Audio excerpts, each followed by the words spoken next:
Welcome into the New Orleans Saints podcast. You'll hear from players, coaches, broadcasters, and writers that cover the NFL on a daily basis.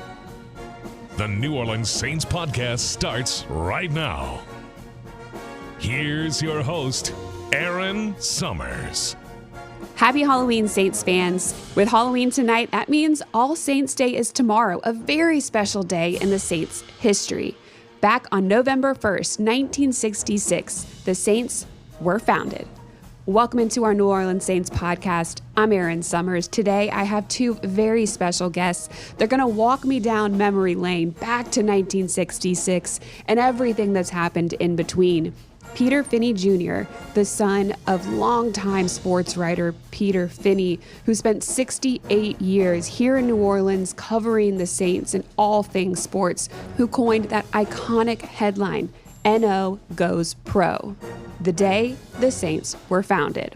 And Mark Romig, the Saints' public address announcer who took over duties from his father, Jerry Romig. The Romigs, a family that has ties to the Saints organization and the history here ever since the beginning. It's a historic day for the franchise, and as we get ready to celebrate tomorrow, I wanted to talk to two of the best who have seen pieces of all of it. I'm here with Mark Romig and Peter Finney. Thank you so much, you both, for joining me on the New Orleans Saints podcast. Peter, how are you doing this morning? Doing great. Thank you so much, Erin. Absolutely. And Mark? I'm doing well, too. It's great to be with both of you. An iconic day, November 1st, 1966. Peter, your father, a iconic sports writer, he inked one of the most special stories announcing that the Saints were coming. Yeah, it was really incredible. And you go back and read it, and it's in his little book of columns, The Best of Peter Finney. And he wrote about, it was Tuesday, November 1st.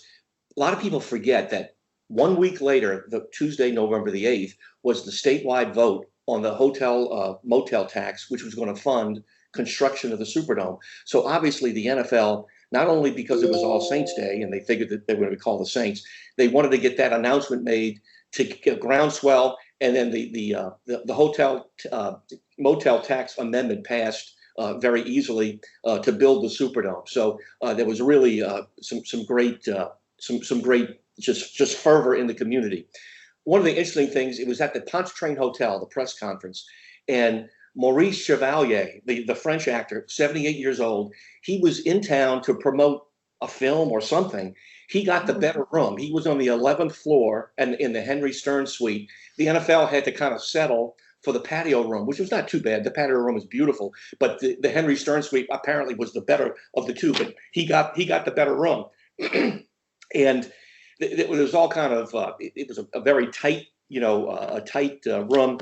And Archbishop Hannon had already been asked about, what does Saints and football mean to the community? He was new to the city. He says, I've come to learn that as far as religion is concerned, NFL football is second only to Catholicism. So he was really, and they asked him, would it be okay if they named the Saints? He said, that's no problem at all, but I have to remind you that most of the Saints were martyrs. So for the first 40 years of the Saints' existence, that kind of proved true. And so there's some other things about it, but he loved football, and really as Mark knows, from the very beginning, this town was on fire for the Saints. And Mark, you get to be the voice of the Saints, the PA announcer in the Superdome, a job that you took over from your father, Jerry. What are some of your earliest memories of the Saints? Well, thank you for that question. And it's to listen to Peter and tell the stories of his dad's experience. I could do that all day with you. The excitement in the Romig family was huge when this was coming about in 1966 in the announcement that we'd have the first team on the field in 67. My dad worked for Channel 6 at the time, WDSU, and he was announcing Tulane football at the old Tulane Stadium. So he was always a football fan, but this was even that much more special. I don't think he knew at that moment that he would be asked in 1969 to step in to become the stadium announcer, so that he would be there for 1970, I guess, would have been his No, 69 was his first year. So it became, that's our Sunday. We would be families all packed into the station wagon, and we'd go park off of Claiborne Avenue in the parking lot, and we'd go up with Dad to the house controls, which at that time was a very small booth attached to the upper deck of Tulane Stadium. Peter, you remember this. There wasn't much holding it up there. And so it was us squeezed into this small house controls booth, and it was Dad with an old-fashioned microphone standing next to someone taking phone calls as doctors would be paged, and you'd hear over the loudspeaker from Dad saying, Doctor number 234, call your exchange, Doctor 23. And then that was basically the only announcements you heard besides play-by-play. So those early years, we've changed the whole atmosphere since then, of course. But I just remember sitting next to Dad, my brother Jay as well, and sometimes my sisters, and experiencing all of the power of an NFL game from that very small booth attached to the upper deck of Tulane Stadium.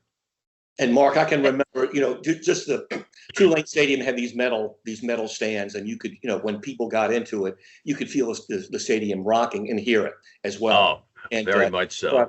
Yeah. Now, Peter, you may have been at the game when Tom Dempsey kicked the field goal. We were certainly there with Dad in that small booth.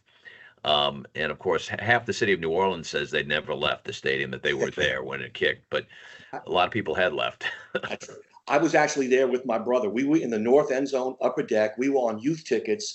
They were for 10 games, including, I think, was it 3 or 4 preseason games? For 10 games, $15. So it was $1.50 a game. We were in the upper deck. Tom Dempsey kicked the ball to me. I mean, he kicked it right toward us. And I'll never forget the referee jumping up, And then, like you said, Mark, nobody left the stadium. It was chaos. And that was one. Buddy Delaberto and my dad had, because the press box elevator was so kind of cranky and bad, they left because they saw the game's over. So they actually did not see the kick. Yeah. They just heard the noise. Exactly. People were walking down Claiborne Avenue, and they heard this scream come out of Tulane Stadium. It's good. It's good. It was a special time, but that one of many special times at the old Tulane Stadium. Of course, the memories that we both have in the Caesar Superdome now. Tulane Stadium must have been so different than what the eventual Superdome was. The Superdome first game in 1975 there. What were those early days like, playing in that outdoor smaller stadium? The Tulane Stadium itself had north of 80,000 seats. Once it had been built out for the Sugar Bowl over the years, and so when the NFL came to the city, it was a perfect venue for it. But I do remember these halftime shows. Yeah. And Peter, you remember Tommy Walker was this big producer of special events from the West Coast. He was brought in to help produce these wonderful halftime shows. We're talking about chariot races, hot air balloons coming down, ostrich races, a reincarnation of the Battle of New Orleans with cannons firing. It was quite the spectacle. And it was all about, NFL wanting to be true to the fans, show them a good time, and hopefully put a good product on the field. The very first game, when the touchback, the guy, was it Gilliam that ran the 94 yards? Yep. John Gilliam ran it 94 yards back. That was the very first play of that very first game, correct? For opening kickoff, he gets, and really it was almost like it was staged, because the Red Sea parted. He went right up the middle, touchdown. And of course, in my dad's column of another one for that game, he said Rozelle was at the game, and Rozelle was a PR guy, and he knew you're not supposed to cheer in the press box. Rozelle got up, banged his fist on the table, and said, he was like a Saints fan at that point, and it was all forgiven because he just got lost in the emotion. But that was an incredible moment. It really was. Yeah. But, it's outdoor stadium in New Orleans. You went there no matter what the weather was like. Yeah. I remember when we hosted the first Super Bowl that we did, and I think it was 1970, Minnesota versus Kansas City, I believe. The Chiefs. And it was freezing cold. But, again, New Orleans hosted like it always does host. We're built to host here in the city of New Orleans. And once again, Dad was able to get us passes to sit up there in that cold, house controls booth attached to the upper deck, underneath the upper deck. And we just remembered, I just remember the sandwiches being delivered to us with a little sterno, like, okay, here's your hot meal. Mark, you may not remember, but in the press box, they had a woman who made fried chicken. It was the best fried chicken you've ever had in your life, and people would line up like 3 minutes before halftime just to go get it to make sure it didn't run out. So it was good times. Good times. It's definitely been a progression of success when it comes to the Saints, from the early years to the Dome years, and then when Tom Benson took over and Jim Mora. What were the first years in the Dome, in that stadium, like? Yeah, I mean, Dad moved over from Tulane Stadium to the Caesar Superdome, and it's interesting. The house controls booth in the Superdome is built because it's an all-purpose stadium, correct? And so you would play baseball there as well as football and basketball. So the house controls, the announcer booth, is literally where home plate would be. We're in the 300 level, so we're looking down to get that baseball advantage. But it also works very well for football. And Dad noticed that initially, and he thought, oh, I don't know if that's going to work because I got to look down the far side of the field to catch the action. But in the Dome, there's really not a bad seat, including house controls.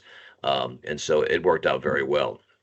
But just to be in the magnificence of the building, I remember Dad speaking about the wonder, the awe that he had when he walked into that stadium at the very initial game. And it was just an amazing. Tulane also started playing in the Dome because ultimately they moved their stadium over there when they tore down the old Tulane Stadium. But just to be in that iconic facility, and now Peter and I look back on it as you do, some almost 50 years, and it is still as fresh as it was day one.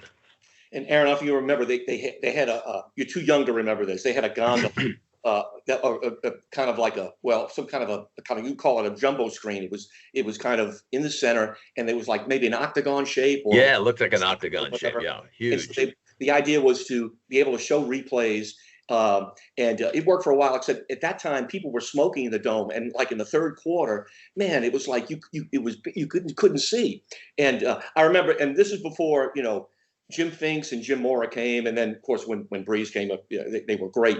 But the Saints had some rough times in the early years of the Dome, and so in the third quarter, you'd see these paper airplanes be flying down from the terrace level. People would just, that was their frustration. They would all of a sudden these planes would land on the field, So yeah. I distinctly remember that. Did someone also once kick a punt and it hit the gondola? I think one or two times it did happen. Yeah, and anyway, we did away with the gondola, and the big screens came up on either end zone. But early days.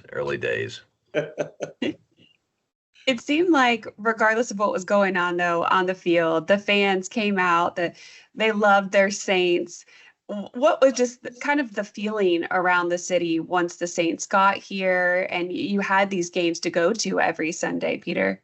It really was, everybody had LSU, Tulane. Tulane had some rough times, in those eras, although they really played well and beat LSU a couple times. But when the Saints came to town, it changed everything. People were just electric. You could see the mood of the city. If they lost on Monday, it was a tough time. But people, like you said, people did show up. I mean, and you think about in the early years, no air conditioning. I'm just thinking, I went to an LSU game earlier this year, sat on the east side, and the sun was coming down. It was 95 degrees in September, and it was hot, but people still showed up. I mean, at Tulane Stadium. So they were just excited to have football, and it was you were in the big leagues. That was the idea. And it became a new way to spend Sundays. I mean, New Orleans is I would say it's a very religious city, and people have their church going habits on Sundays, and usually Sundays were built around the Saints game. Now you'd either go to Vigil Mass if you're a Catholic on Saturday, or get to an early service on Sunday, so that you could then have the rest of the day to enjoy the Saints. And so it became sort of ingrained in the culture of the weekend. Whether it was tailgating, front lawn parties, the houses in the days when we were over at Tulane Stadium off of Claiborne, many of the houses would open up their lawns for parking. There would always be parties out on the street. And I think you saw that then gravitate over to the Superdome, where you have these pockets of tailgating opening up, and of course now with Champion Square. But it became so ingrained in our culture that the NFL's here. It brings all the neighborhoods together, no matter where you're from. Everyone's a Saints fan, and we're all pulling for the same team. And I think that's been a very special aspect of the New Orleans Saints over the years. It's become our sort of way to define ourselves as a citizenry. You know, we are all pulling for it, very much like the World's Fair did for us in 1984. And when we do big events like the Super Bowl or the NCAA Final Four, everyone comes together, and this has been a consistent way for us to be unified over the Saints, whether it's great seasons or not, you know. Again, Erin, you too young to remember this, but they filmed a movie called Number One, or they also had an alternate title, The Pro. Charlton Heston wearing number 17, which was Billy Kilmer's number. He was the aging quarterback who was kind of down on his luck, but still had something in the tank. And they actually filmed a lot of action scenes at halftime of a preseason game. And so the whole stands were they were there for a football game, but during the halftime they filmed, you know, they took 12 minutes and filmed different action scenes. But he could not throw the football, and he would throw the ball very ineffectively. So who they get to help him throw the ball was Billy Kilmer. Billy didn't have the greatest spiral in the world. So it worked. The miracle of editing, it worked. Yeah. Really neat. Really neat. I was going to ask, what was halftime like in the Superdome after seeing ostrich races at Tulane Stadium? They kept up with the show, and they still do. I think it's fun to watch it from house controls, because the fans are really into the game from the very beginning. You know, it's a well-oiled, well-rehearsed machine. They put a lot of time and effort into ensuring that when you are there, whether you're buying just a regular one-game ticket or a season ticket, you're getting your money's worth, whether it's on the field or with all of the great music that you hear, or, you know, the things on that are happening in the halftime, whether it's a Hall of Fame inductee like we've had this year with Drew Brees, or it's a great college band, or a concert. It's done with the fan in mind. Yeah. And Mark, you mentioned Tommy Walker. He was like the artistic director, I think, for Disneyland. Yes. And he was so good at what he did. In fact, he did a couple of Olympics, I think, when the Olympics were out in LA. He kind of he was the guy running the show. And I'll never forget the guy with the jetpack. That was pretty. Yes, he worked with Peter Finney at the World's Fair. He was the director of entertainment for the 1984 World's Fair as well. When he played college football, if I'm not mistaken, Tommy was not only in the band as the drum leader, or the leader of the group, but he also was on the team as well as a kicker of some sort. So he did both. He was that big of a guy. He could do it all. You mentioned how this city, and then even just the country, rallies around the Saints in New Orleans when they have big events. And I don't think anything exemplified that more than over Hurricane Katrina, and then the years around that, the success that the team had. Looking back, and can't imagine going through that. I wasn't here then, but what are some of the things that stand out about that time period? I used to be a sports writer in New York, and then moved back into New Orleans in '93. And of course, the Saints were not very good then, but of course, when Breeze came to town, everything changed. I was able, because I had the connections in New York, I was able to spend that week in Miami and just do basically Saint fan stories. And I'll never forget the amount of people, and you'll remember this too, Mark, I mean, who came to that stadium, for the week's activities. They had a guy from St. Bernard Parish. He was saying, I came in on my rental, my shuttle bus, and I was telling people about my Katrina story. And I said, I had 3 feet of water. And the guy next to him, well, that doesn't sound like a lot. Yeah, well, it was on the second floor. And so, but I'll never forget, in 2006, people were still picking up the remains of their lives, just trying to get back into some kind of normal behavior. But they bought season tickets. They sold out for season tickets. There was even a commercial that said, "Hey, sell your sofa or whatever and buy tickets." And people did that because they felt the Saints were a sign of hope, and they really were to so many people. Yeah, and that's I'm glad you brought up the 2006 year. I was yet announcing. I was just coming out of Katrina like everyone else, and we decided to go ahead and buy season tickets. Dad had obviously his tickets for announcing, and Mom would go to the game with him on a regular basis. But we wanted to invest in the Saints personally, and so I bought season tickets. And being at that game when they reopened the dome, the excitement outside the stadium, waiting for the dome to open, that was going to be our symbol that New Orleans could make it and could come back. Right. The governor at the time, Kathleen Babineau Blanco, felt like this needed to be the symbol that everyone saw, that we were going to be that resilient community. We could come together, and it was such an emotional game that September night. And then of course the history of what happens with Steve Gleason, and just everything just came together, and it gave us a little extra momentum to keep pulling through all the destruction that Katrina left us. And I think that was a gift the Saints gave us that we will never be able to repay. And one of my indelible memories of the Super Bowl team in Florida was Tuesday media day. The media interviews were done in the stadium. Okay, so we filed into the stadium, and we're kind of out looking on the field. And the people were actually, they're painting in the Saints logo in the end zone. And I'm just thinking in my mind, can you believe this? That they're actually putting Saints in the end zone for a Super Bowl. And when Tracy Porter intercepted the ball again, it's almost like Tom Dempsey. I mean, he ran to me. He ran toward me. I was in the auxiliary press box, and the minute he caught the ball, because having an end zone view, you could see the lane was open. And I said, "That's it." And I just could, it was just couldn't believe it. Yeah, all these moments tie together to give us a feeling that anything's possible in New Orleans. And when we have these miracle moments, it just goes to show that we live for inspirational times. And I think the Saints have given us so many wonderful inspirational times that allowed us to think greater and bigger. I definitely agree. And I love hearing the stories from people over that time period, what the Saints were able to do as far as bringing that hope, as you both have mentioned. If you go back to 1984 and the possible sale of the team, the possible moving of the team, and then Tom Benson coming in and buying it and keeping it here, how excited was the city and the fan base to be able to keep the team here in New Orleans?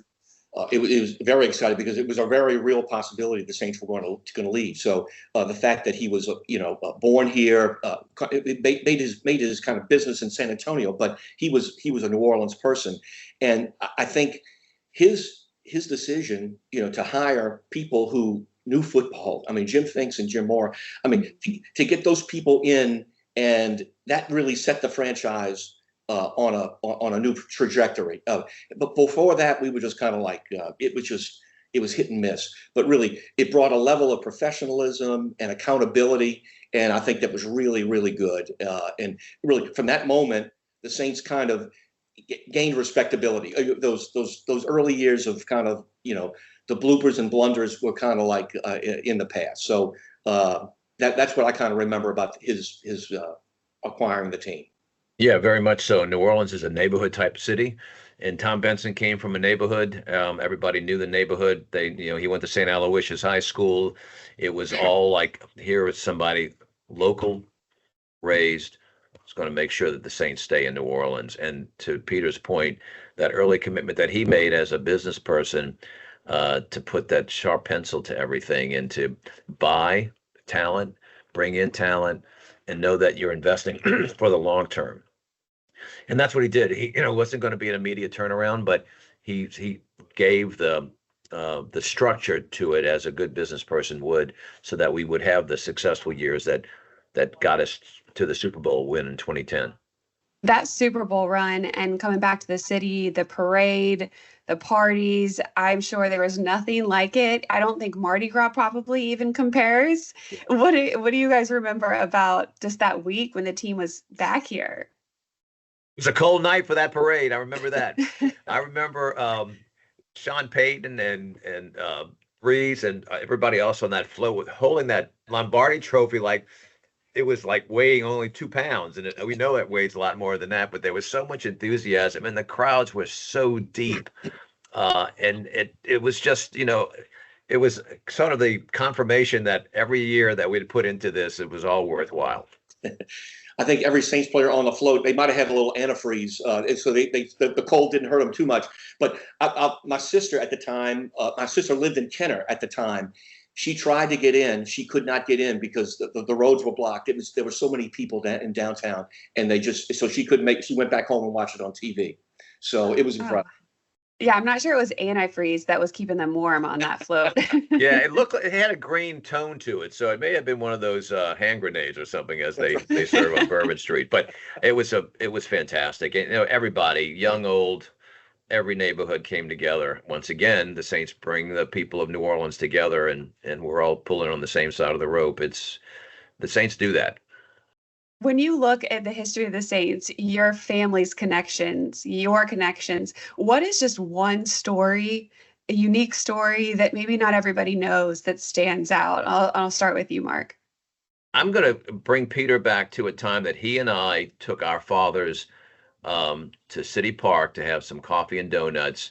This was in Dad's and Peter's later years. They had both sort of slowed down to some degree.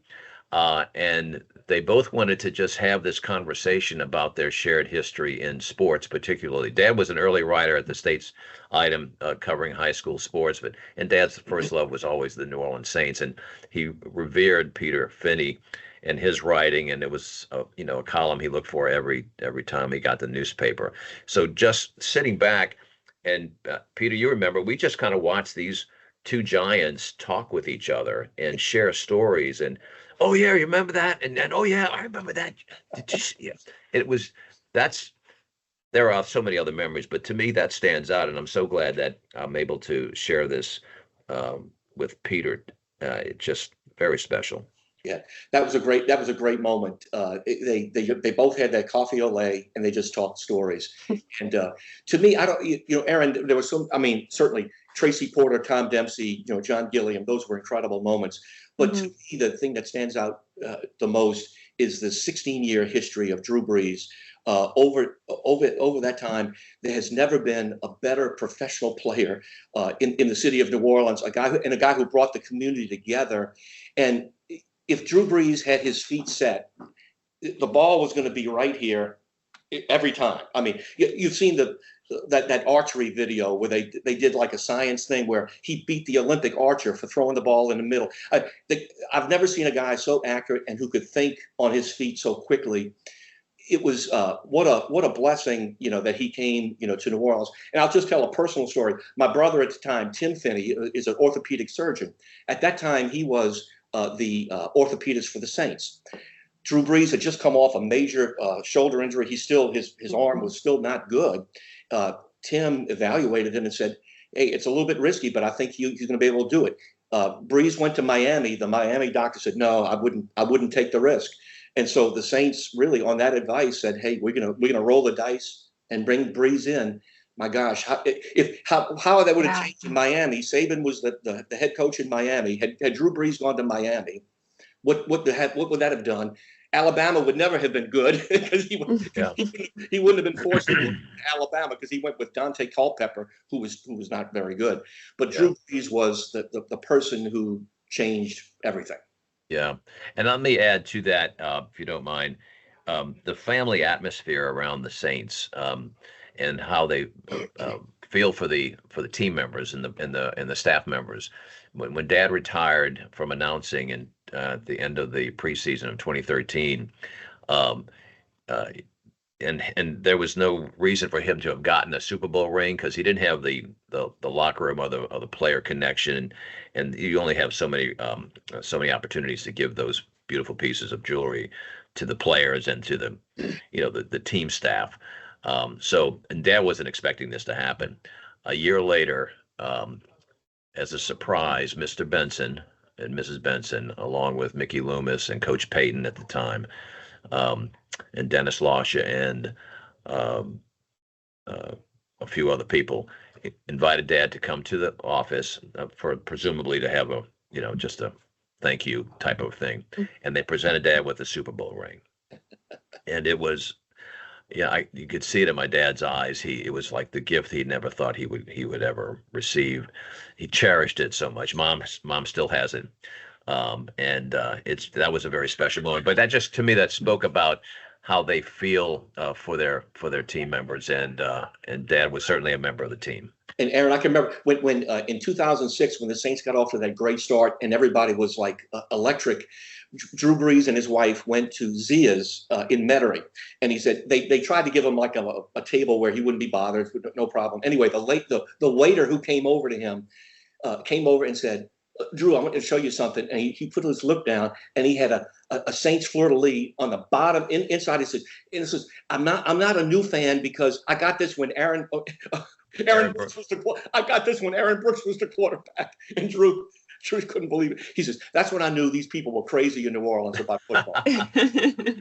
Yeah, that's wonderful. There's so many Mark great Saints mentioned fans out there. the family connection there. And Peter, I remember seeing a photo of Sean Payton with PF on his visor after your father passed. So definitely they do feel like family, and they do appreciate what the outside does, regardless of your actual direct impact. That was a really nice thing that Sean did, and I can still the last year of my dad's life, he was really slipping, mentally, and we would take turns, sleeping over with him during the night, and he would get up in the middle of the night sometimes and put on his jacket. I have to go to a press conference, so he was always thinking about what his next story, his next column was going to be. So that was his life. He said he never worked a day in his life. He loved what he did, and he loved to tell stories. And that was wonderful. Mark, what's it been like being the voice that just goes out over the entire stadium every Sunday? It's such an honor. It really has been an honor, and I didn't expect to be asked to succeed my dad. I mean, that to me, like Peter, I'm sure thought his dad would live forever, and I thought the same thing about my dad, Jerry. When the decision was made and he was going to pass the mic, the butterflies happened that very first game, and to this very day I get butterflies before we start. But I'm such a fan of the game, and having my sister Mary Beth, who spots for me, and she spotted for Dad for a number of years, so she's been in the house controls booth with us now for 32 years, and my brother Jay Romig has been with the Saints, I believe now it's 48 years as administrative director. It's like a family affair. And I want to mention, Dad did 446 consecutive games. He never missed a game once he started at Tulane Stadium. Even during the Katrina year, when the Saints had their home games away, they took Dad to have the home announcer with the team. But Mom went to every game as well. So, in the recorded history, I need to make sure Mom gets credit for being with Dad for every game.